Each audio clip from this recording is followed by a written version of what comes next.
Batman Gotham City Chronicles RPG is a tabletop role-playing game by Monolith Board Games out of France. It's an officially licensed game that leans on Monolith's existing board game of the same name.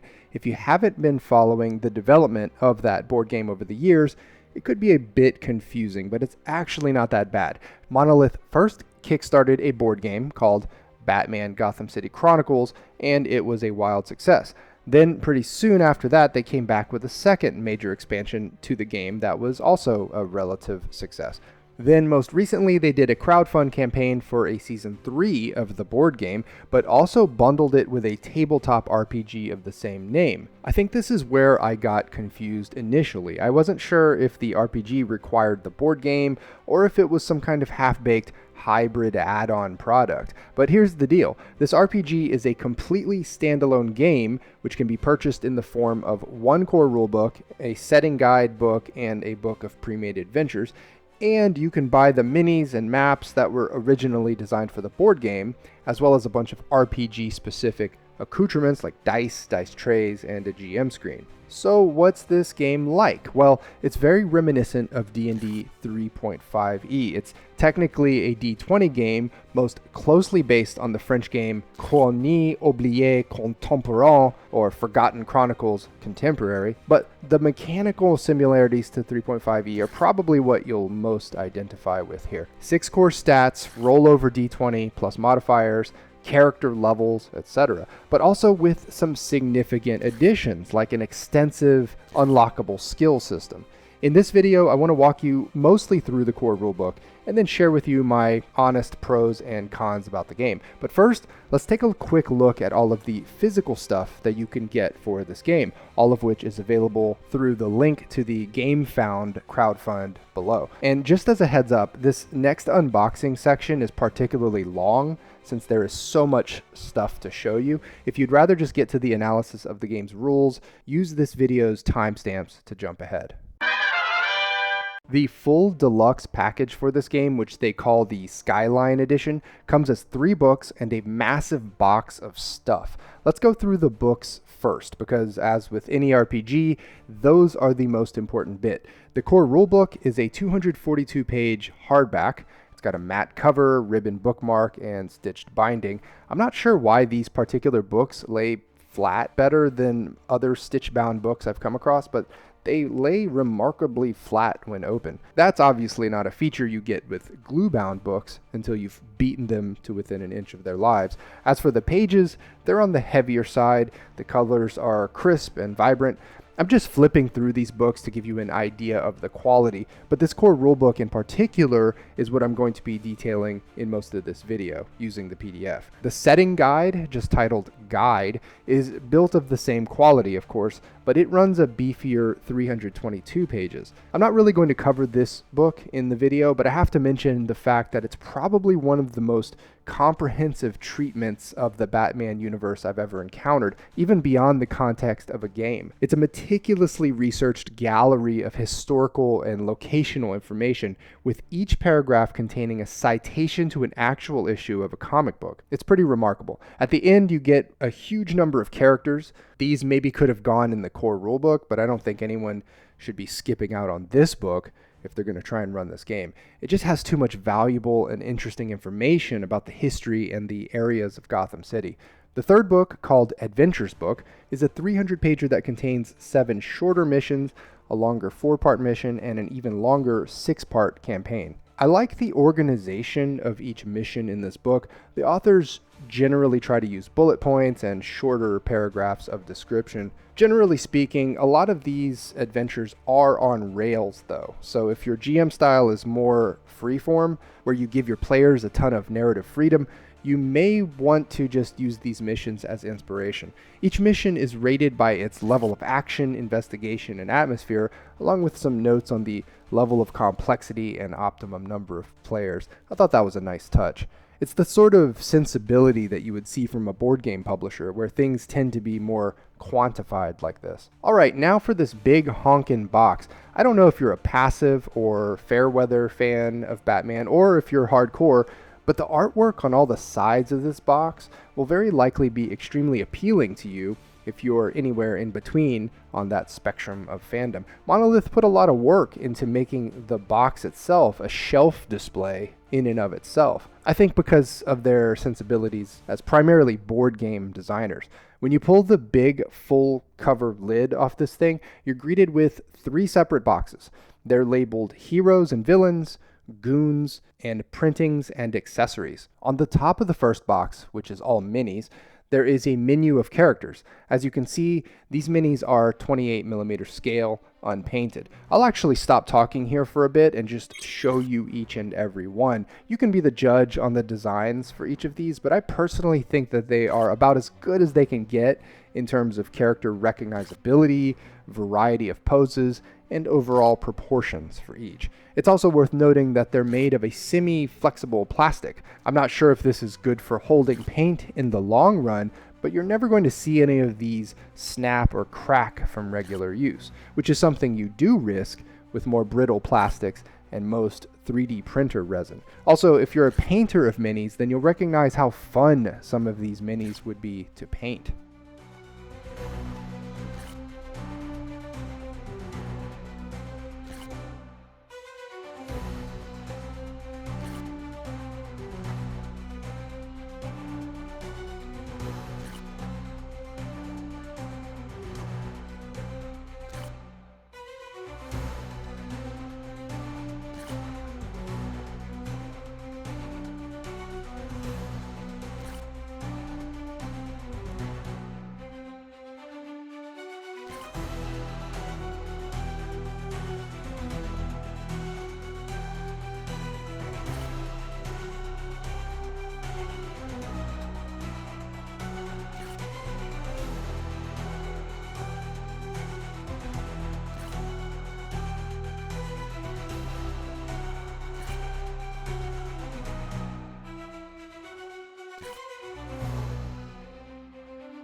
After 2 full boxes of minis, we get to the printings and accessories box. Here we're greeted with a pack of about 20 double-sided character sheets. I've already read through the rules, and these character sheets are nice, but just like with most traditionally built D20 games, such as this one, you'll need some extra blank paper or a notebook to write down additional details. There's never enough room on a character sheet, it seems. Next is a large, single-sided fold-out map of Gotham City. These numbered locations are all detailed in the guidebook. Then we have a single-sided small wall poster on cardstock. Next up, there are the dry erasable maps. These are the smaller set of maps, and they each have a distinct location on each side. I guess if I had one complaint, it would be that these are not all printed at the same scale. Fortunately, the rules are not based on a grid or hex, but rather zones, so you can get a little abstract with the scale here. Next, there are 3 neoprene button snap dice trays. If you've seen one of these, you've seen them all. Except I do have to point out that the print job on the artwork side of these trays is very crisp and vibrant, and the artwork is nice and centered and framed on each. Next, there are these 2 double-sided map add-ons, then a few more maps that depict areas of the Batcave. Oddly, it's the same image on both sides, but the illustrations are cool. Okay, the last pack of maps required me to zoom out on my camera quite a bit. These are massive double-sided encounter maps, all printed to 28mm scale as far as I could tell. It's when I got to these maps that I realized that this Skyline edition of the game is a full-blown RPG ecosystem, which is to say, if you were trapped in a bunker and all you had was this box and the 3 books, you would have a fully furnished RPG that could last for months of play. It's just map after map after table-sized map where you can play out countless brutal encounters or investigations. At the bottom of this box is just a cardboard spacer. Then you have the dice. There are 3 bags. Let's start with the Riddler dice. The bag's emblems are stitched rather than printed, which is quite nice. The Riddler dice themselves are purple on translucent green. For each of the highest value on the dice, it's a question mark instead of the highest number. These dice actually feel kind of chunky, maybe 20% larger than normal dice. The Joker dice also have stitched emblems. The dice are green on opaque purple, and you get a ha or ha-ha on each of the highest value for each die. When you roll for damage in this game using the various dice, the dice explode, which means you get to re-roll and add to your previous damage anytime you hit the highest value on a die, thus the special symbols. The Batman dice bag features the emblem from the 1989 movie, and the dice themselves are yellow on black, with a Batman emblem on the highest value.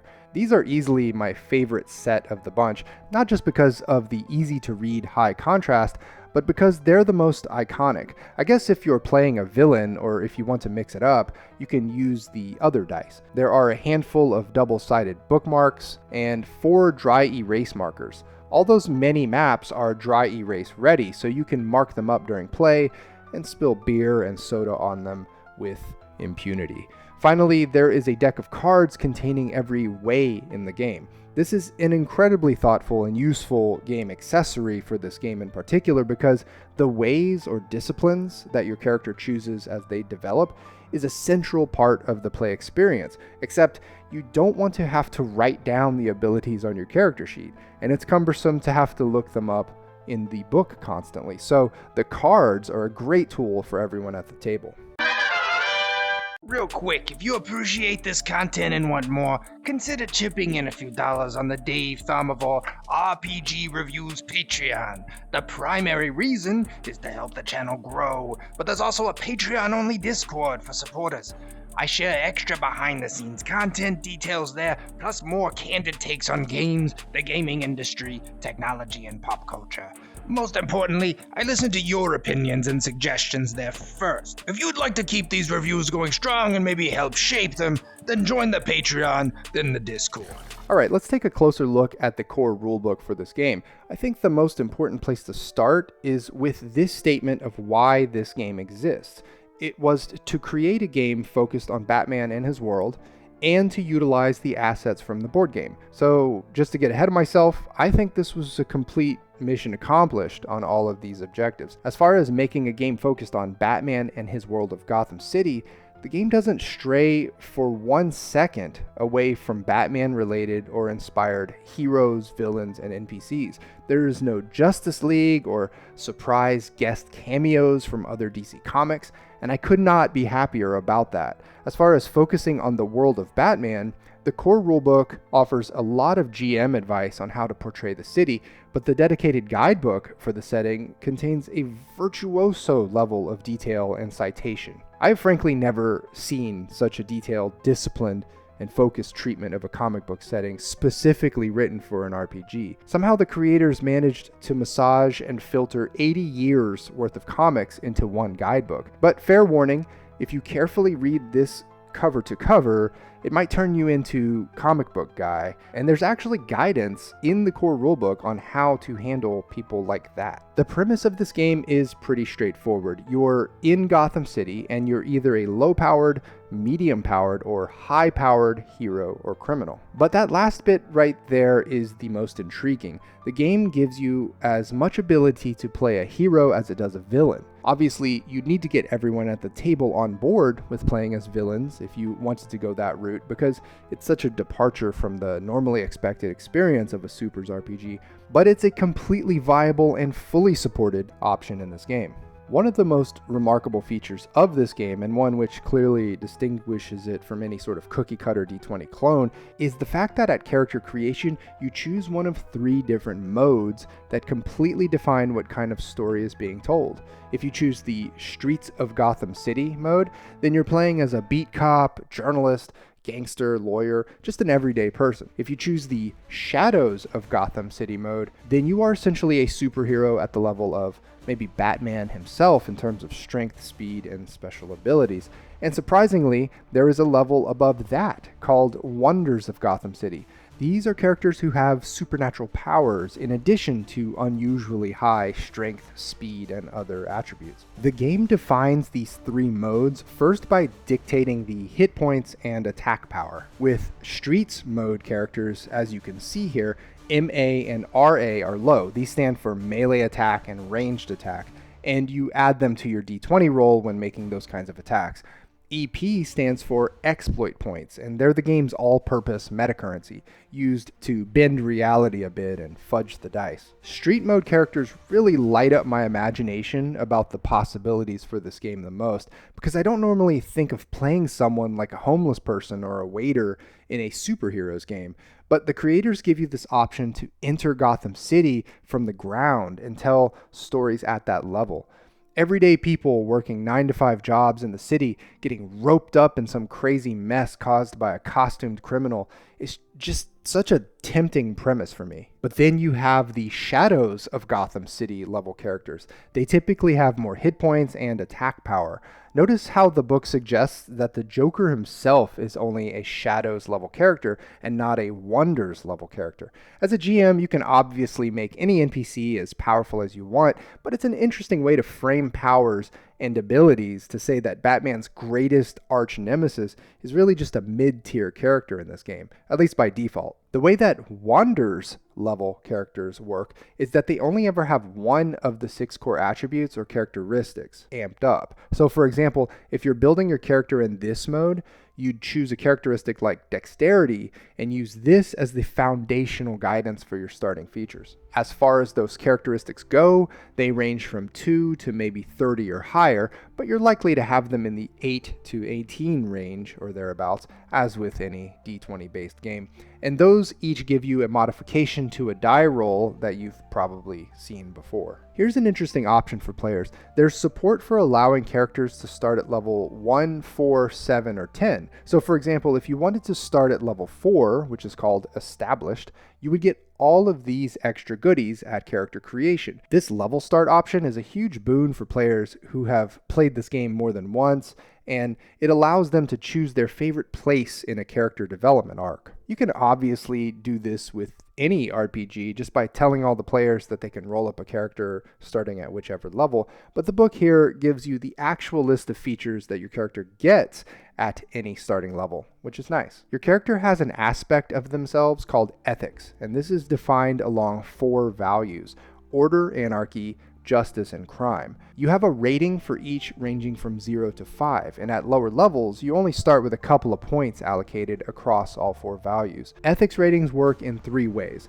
The first is that they are supposed to guide a player's roleplay in how they portray their character and how that character behaves and makes decisions, especially decisions that intersect with morality and, well, ethics. The second function of ethics is that they can be used by the player as a bonus to a role related to that value. But if a player uses their ethics in that way, the GM is given the right to use a bonus based on that player's ethics score against them in a later role. The third function of ethics in the game is to act as a gate to certain abilities, or ways. For example, a player who wants to choose Way of the Agent of Chaos needs to have reached level 5 in Anarchy. That essentially requires doing crazy Anarchy stuff for a number of sessions. Once that level has been reached, then they can slowly attain each of these levels in this particular discipline or way. We need to talk about ways because they're kind of the beating heart of this entire game. A way is like a discipline or a group of abilities,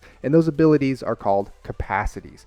And these are really how the game divides the 3 power modes of Streets, Shadows, and Wonders. Streets characters don't have access to Shadow and Wonders ways, for example, and that materially limits what kinds of crazy things they can do. There are dozens and dozens of ways in this game, as you might have seen from that deck of ways in the physical box. And each one of them has 5 levels. Let's take a look at just one, a common way that any character can access, Way of Corporations. By the way, the word corporation in the name could be a little misleading. They don't just mean publicly shared and owned companies, but rather any group or organization that has shared resources in Gotham City.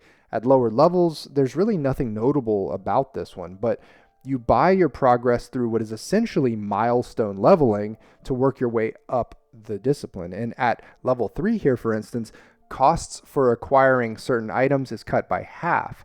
At level 4, you can get an automatic success for some difficulty once per session. Notice here that it doesn't say an automatic success on a die roll. It's a general overcoming of an entire problem in the fiction, which is potentially massive. At level 5, your character gains huge status in whatever organization they're a part of and gets +2 to both willpower and intelligence, which is a mind-boggling increase in stats. So here's the deal with all of these ways. Some of them have a lot more direct bearing on what you're expected to do in this game than others. I don't want to go over all the dozens of ways in this video, but I'll give you an example of what I'm talking about. Way of Money is what I'd consider to be on the softer side of the spectrum of relevance to the intended player experience of this game. If you progress up this way, you'll eventually get 1 new vehicle per scene or session, 1 amorphously defined advantage on a social situation, and eventually a really nice house or mansion or something.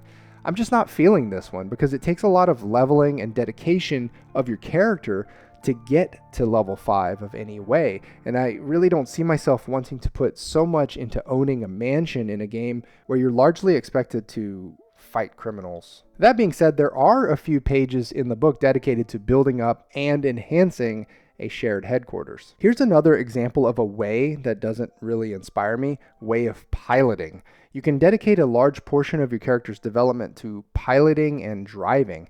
It just comes down to not being something that would come up frequently. Or maybe it would if the GM is running a vehicle-heavy campaign. But okay, here's an example of a way that is insanely powerful. One I'd seriously consider pursuing for my character if ranged attacks were their thing. Way of Ranged Weapons. At level 2, you don't suffer any penalty for blocked or partially blocked line of sight.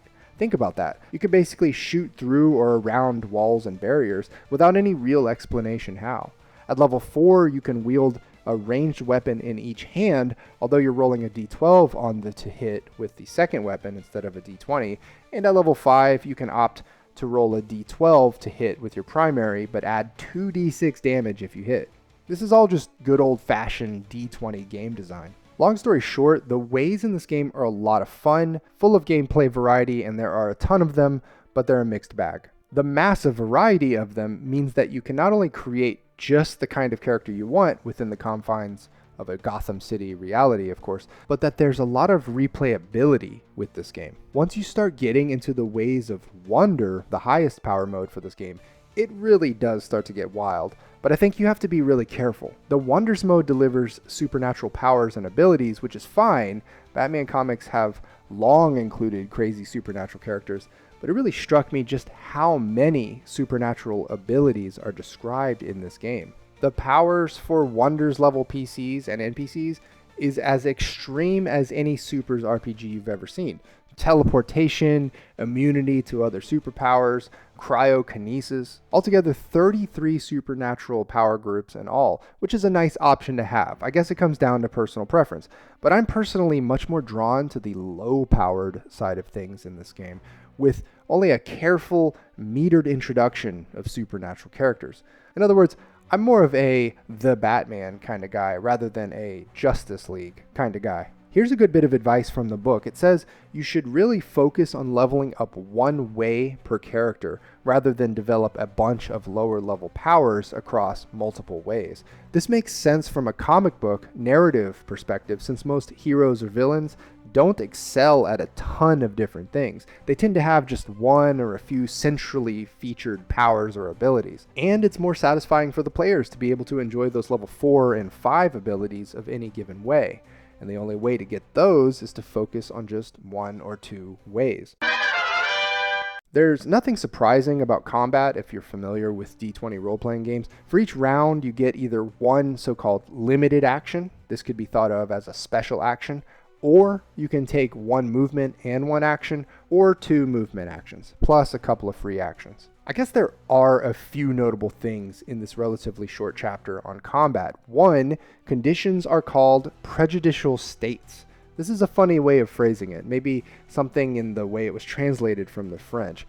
Sounds very legal. The second, and maybe most important, is that when you roll for damage after scoring a hit in this game, the damage dice explode, meaning if you roll the highest value on the die, you roll that die again and keep adding up the damage on that single hit as long as you keep rolling the highest value. This, of course, leads to occasional swingy moments where an enemy, or you, gets absolutely clobbered out of nowhere.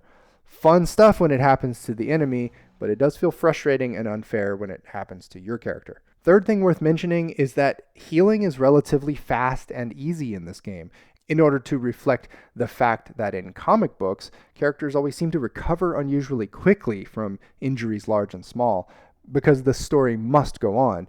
For first aid on another PC, you just need to meet or beat a 10 with a d20 plus your intelligence modifier, and 6 to 8 hours of rest restores HP equal to a roll of your hit dice plus your current character level. As far as what a typical stat block looks like for an enemy, it looks like this. Relatively straightforward. I think the only time you're going to get into a bit of complexity is if, as the GM, you're running a combat using a major villain, whether they're named in the book or one that you statted out on your own, since they all have special abilities that you'll need to juggle and manage from round to round. This game is curious in that there are a lot of sort of optional and secondary rules that only occupy 2 or 3 pages each.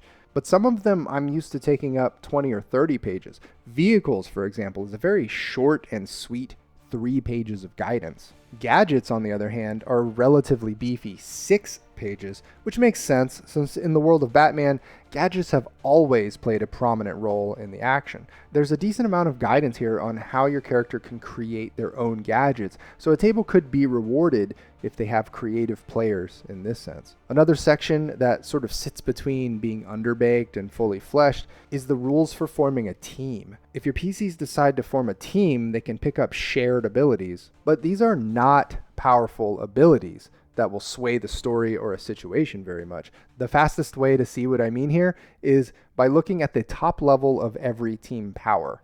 Yeah, these are not game-changing abilities. Chases are more or less a proper section in terms of d20 style specificity. Long story short here, there are 8 abstract levels of distance between the pursuer and the pursuee. Every round of a chase, the drivers make a dexterity check, or if the chase is on foot, a strength check, to see if the distance between the two people or groups gets longer or shorter. There is a 50% chance that a complication arises, and the GM has to come up with one depending on the situation. It will usually call for another roll of the dice to see if the complication widens or shortens the distance between the parties, or causes damage to a vehicle or loss of HP, etc. I'm actually not going to go through these GM sections of the book, but there are dozens and dozens of pages dedicated to GM and player advice and guidance. Some of it is relatively generic with an eye towards this Batman game's rules and themes, but a lot of it really does focus on the specific objective of running a Batman comics themed story at the table. Investigations, for example, are a central component of a Batman tale, and there's some really decent advice for this. I guess I was expecting a somewhat anemic GM section in the book after seeing so many of those secondary rules getting short shrift, but the practical GM and player advice information is surprisingly thorough and potentially very valuable for anyone who hasn't read years and years of Batman comics and who has decided to run a game inside of that world. I wanted to circle back and briefly discuss the reasons why I think the ethics system in this game is particularly special. If you recall, ethics represents 4 core values: order, anarchy, justice, and crime, scored from 0 to 5. These scores shape your character's decisions, behavior, and access to certain abilities, or at least they're supposed to. But it's more than a moral compass. It's potentially an engine for gameplay and story. Ethics as a progression mechanism.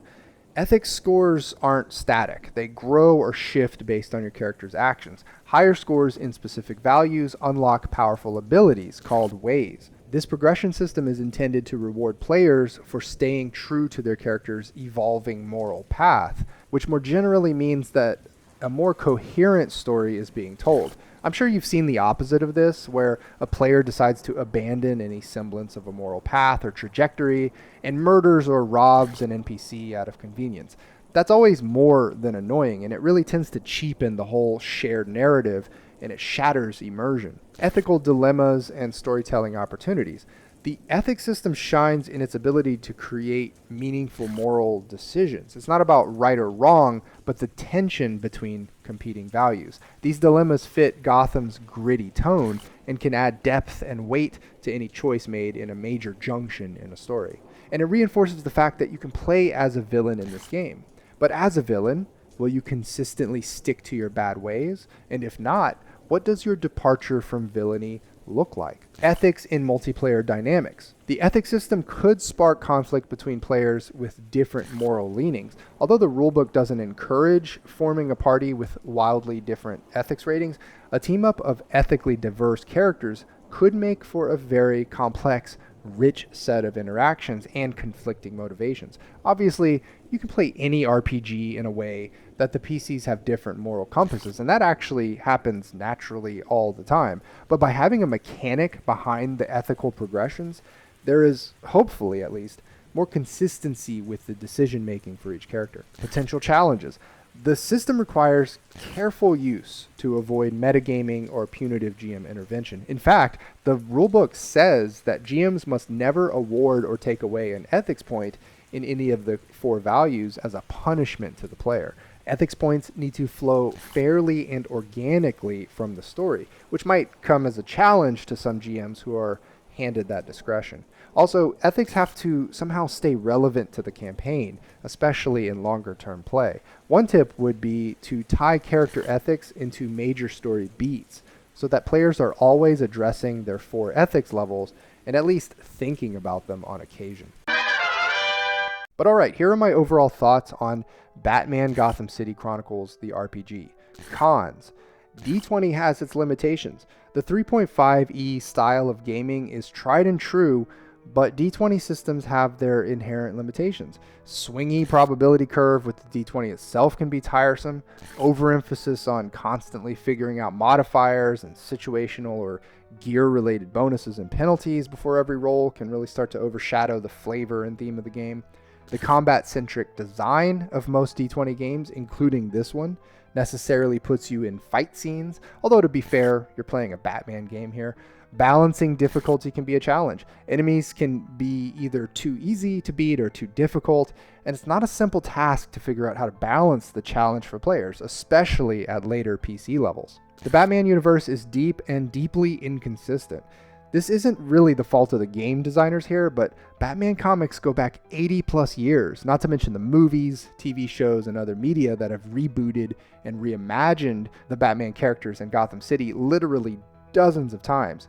I know that this game comes with a 320-page setting guide that tries to unify the canon into one consistent timeline, but it's still a ton of reading and an impossibly full history of colorful characters and earth-shattering events in Gotham City. Trying to corral all of that in and present a cohesive setting at the table could be a challenge, especially if anyone just fundamentally doesn't understand the particular flavor of Gotham City that the GM is going for. Pros.